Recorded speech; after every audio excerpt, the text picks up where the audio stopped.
Thank you. Jammikunta ప్రభుత్వ ప్రాథమిక బాలికల పాఠశాలలో మధ్యాహ్న భోజనం తిని 15 మంది విద్యార్థులు అస్వస్థతకు గురయ్యారు. వాంతులు కావడంతో ఉపాధ్యాయులు హుటాహుటిన జమ్మికుంట ప్రభుత్వ ఆసుపత్రికి తరలించారు. మధ్యాహ్న కోడిగుడ్డుతో భోజనం తిన్న వెంటనే విద్యార్థినులకు కడుపు నొప్పి మొదలైంది. తర్వాత వాంతులు కావడంతో ఆందోళనకు గురయ్యారు. పాఠశాలలో భోజనం నాసిరకంగా ఉంటుందని, అప్పుడప్పుడు పెట్టే కోడిగుడ్డు కూడా వాసన వస్తుందని తమ పిల్లలు రోజు చెబుతున్నారని విద్యార్థినుల తల్లిదండ్రులు తెలిపారు. ఉపాధ్యాయులకు పలుమార్లు చెప్పినా పట్టించుకోలేదని తల్లిదండ్రులు ఆరోపిస్తున్నారు. ప్రస్తుతం వీరి ఆరోగ్య పరిస్థితి నిలకడగా ఉందని, ఇలాంటి ప్రాణాపాయం లేదని డాక్టర్స్ తెలిపారు.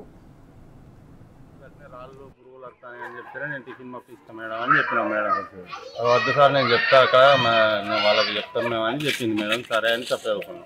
ఇక మళ్ళీ ఇట్లా అయితే కలవదని ఇలా టిఫిన్ పంపించిన కానీ ఇలా టిఫిన్ తినకుండా మళ్ళీ అది తిన్నాడు మళ్ళీ కడుపున వస్తుందని ఫోన్ వచ్చింది.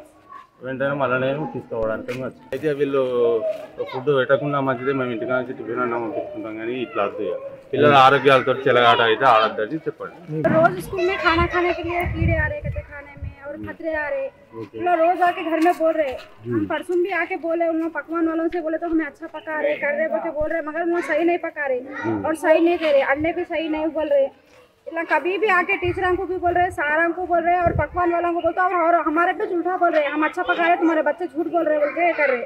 గుడ్లు కానివ్వండి ప్లస్ కిచిడి కానివ్వండి వెజిటేబుల్ బిర్యానీ కానివ్వండి అవి పెట్టకుండా వీళ్ళు ఏం చేస్తున్నారంటే పచ్చి పులుసు పెట్టుకుంటూ మరియు దీంట్లో ఆలుగడ్డ టమాటా వీళ్ళకి మెయిన్ ఇవి దీంతో పిల్లలకు గ్యాస్ట్రిక్ ప్రాబ్లం అవుతుంది. కడుపు నొప్పి లేస్తుంది ఏడుస్తున్నారు. ప్లస్ ఆ ఎగ్స్ కూడా వీళ్ళు 0 క్వాలిటీ ఎగ్స్ తీసుకొచ్చి పిల్లలకు దానివల్లనే ఇవాళ కూడా ఈ ప్రాబ్లం జరిగింది పిల్లలకు.